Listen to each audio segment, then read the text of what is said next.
welcome to Better Living with Patty. Folks, it's my journey with PAM. We're on the third one. I'm pleased to report I did not gain any weight, did not lose any weight, so I'm still at the same weight I was the other day. So that's promising because I did eat out the other day, and it's for some reason when you eat out, you gain 5 pounds. I don't understand it, but it's always the way. So, again, we're doing this book. I'll start again Monday. It's one of the better books. It incorporates Jesus and the Lord. Let me see if I can, without breaking it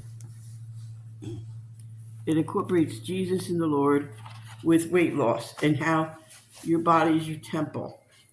So we're on chapter 2, which is Replace My Cravings. And I found this one to be very helpful.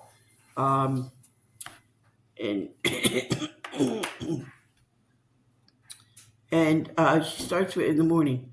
I roll over and look at the clock. Oh, another day. Beyond all reasoning and rationale. I slid out of bed and stripped off everything I might need to weigh myself. I went and headed for the scale. Maybe today I'll be a pound lighter. Maybe today my scale will be my friend, or maybe today will be my enemy. So I maybe somehow overnight a molecule structure of my body shifted today and gave me an imaginable weight loss. But no, I hold out my ponytail and let out a little yell. I gained 2 pounds. This is crazy, she said. So, in that 2 paragraphs, she's fighting the same battle as we are, where she gained 2 pounds in the middle of the night. She can't understand why. So she said, vowing to do better, even eat healthier, making good choices. I'm still gaining 2 pounds. I don't understand this. So she goes into the kitchen, and this is what she's up against. She goes into the kitchen. She's the only one in the kitchen. To resolve and melt down my anger, she ices the cinnamon rolls for her children. Her daughter just put them out of the oven, and she's icing. They look so good. I don't care. I'm going to have one. They're delicious. And 2.5 cinnamon rolls later, I decided tomorrow will be a much better day to start my promise to eat better and healthier. And since my last day to eat everything I want, I'm going to live it up. Another cinnamon roll? Please. So that's 3.5 cinnamon rolls. The next morning, I rolled over, looked at the clock, another day. Beyond all reason and rationale, I slid out of bed, stripped everything off I could, and get on the scale. Okay, maybe today the scale will be my friend, or it will be my enemy. Oh no, 5 more pounds. I vowed to eat better and healthier and good choices. I headed into my day and only found myself making more excuses, more rationales, and more promises later. Always later, always later. With no power, I'm powerless. I have no way of stopping these cravings. So then she goes on and she reads a couple paragraphs down. She reads, part of my surrender was asking myself a really raw question. And this is the question, and I asked myself this too. May I ask you the same raw question? Is it possible we love and rely on food more than we love and rely on God? And that is amazing, because now she realized what she was doing wrong. She was loving and relying on food more than she was relying on God and loving God. She was putting food above God. And she goes on, this question is very cruel, and most people have a hard time struggling with it because they don't want to say they put food ahead of God. But most people that have cravings and struggle with weight, basically, that's the problem. And so she writes down here, it had been It had to be about what something more than just me.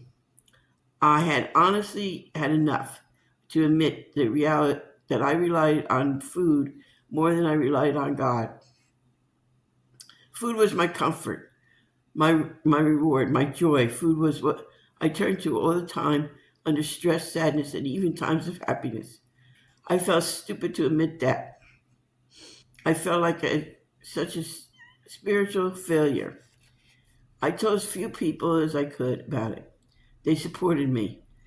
But one well-meaning woman question equipped what everybody was thinking. You're making this a diet, not a diet thing, not a spiritual journey. Does God really care about your food? Yes, I think He does. God never intentioned us to want anything more than that He wanted for us. Just slightly glazing into His word proved that. Looking at the Bible, God chose His people, Israelites, and wanted the food to be more than what they wanted. God was willing to put God They were willing to put God to their test by demanding the food they craved. Psalm 78:18. Yeek, I said. So it was all about, she had to reprogram herself. And then she said, these people wandered in the desert for 40 years, and not one, but Joshua and the other leaders was allowed to enter the land of the flowing milk and honey. Okay, so 40 years they're out in the desert and they're complaining to God about their food, and they wanted food. So now it goes down a little bit, and I give myself permission to cry. I just like this psalmist. Listen to my word, Lord. Consider my landing. Hear me cry for help. My King and my God, for you I pray. In the morning, Lord, I hear your voice.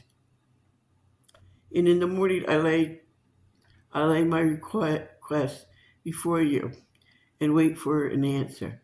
Psalm 5, 1 to 3. So she really gets into, here's another one she gets into. She realizes that she has to lean on God even for spiritual journey with her weight and her journey with her weight and her journey with the Lord, with her Lord, with the temple of her body, because her body's a temple to the Lord. So then she writes, my eyes water all the time. I can't. Okay, so so she's praying to God. She says, God, I want a biscuit for this morning. Instead, I'll eat a poached egg. I'm thankful for these eggs, but I'd like honey on my. I'm craving honey on these biscuits. Instead, I'll waver and I'll have a little bit of butter. God, it's 10 o'clock in the morning. I'm craving again. I want these snack crackers. They're screaming out my name. But instead of reaching for them, I'll pray and be honest. I don't want to pray. I want these crackers. But I'll have a handful of almonds in this brick by brick. Pray by prayer. Lay down the path of victory. God, it's lunchtime. All my friends are headed for the Mexican. I love Mexican. I seriously justified a big bowl of chips and the goulash right now. But once again, I chose prayer instead of going out with my friends. I help me, God. I know I know to sacrifice would be healthy. Then how to my prayer continue throughout the day, laying my request before God and waiting for an expedition. Then one morning, I finally happened. I got up, and for the first time in a long time, I felt empowered. And still, I did the same crazy routine as I always do. Go to the scale with no clothes on, no ponytail hold, but only to step on it once. The number had not yet changed. My heart had it was my heart. The number had not changed. My heart was hurt, heavy. One day, victory came, and I was eating better foods. And I came to the next day. I went to do the same routine, got on the scale, and I lost. I was crying. So, with chapter 2 is you have to realize that your cravings um, are probably the outside world and also probably uh, the devil trying to get you to eat the stuff because she knew that she I mean she's like everybody else. I'd rather have the biscuit than that egg because the biscuit tastes better. It's sweet and she wanted honey on it. But she knew that to have the eggs and that would be better for her. So she started eating the eggs and not even like everybody's know you gotta eat healthier, it costs more money. No, I mean now it does with eggs, but you can have oatmeal even, you can have anything else to make your morning breakfast filling. And then she had to go through lunch and it doesn't tell you what she had for lunch. But I'm probably assuming and I know what happens when you assume, but I'm going to put it out there. She probably either bought a salad or she brought one home from home. And I have a recipe, but it's on my phone for another sugar-free dessert. It only has three ingredients, and it looked interesting, and it looked like it looked very tasty. It was apples. It didn't say how many apples to put in it, but it was a 9 by 10 baking pan. It was a glass one. It was apples. It was cinnamon, and it was oatmeal. And then, of course, you have to add water to make the oatmeal. But anyway, and they put it all together.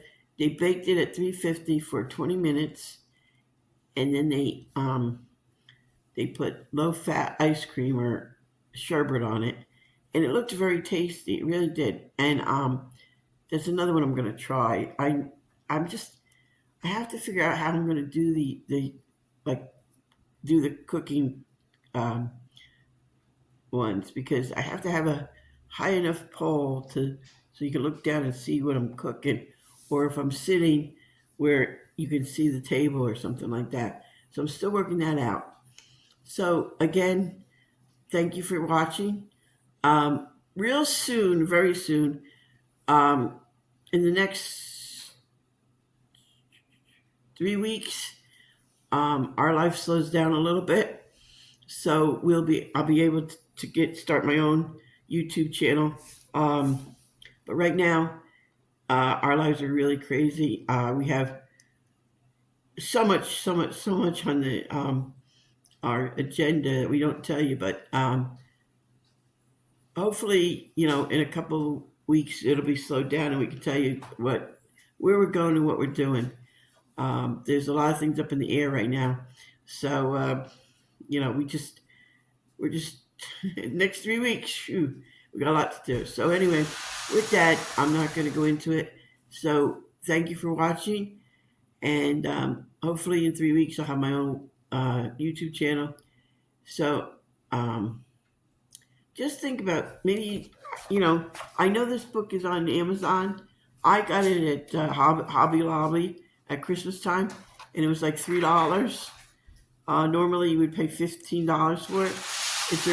It's a really good book. It's like I said, she's very good at like she said she was always heavy as a child and stuff.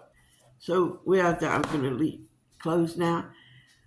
So enjoy your weekend. Richard or I'll see you on Monday, probably Richard, and we'll be good, be healthy, and really enjoy your weekend. God bless. Bye.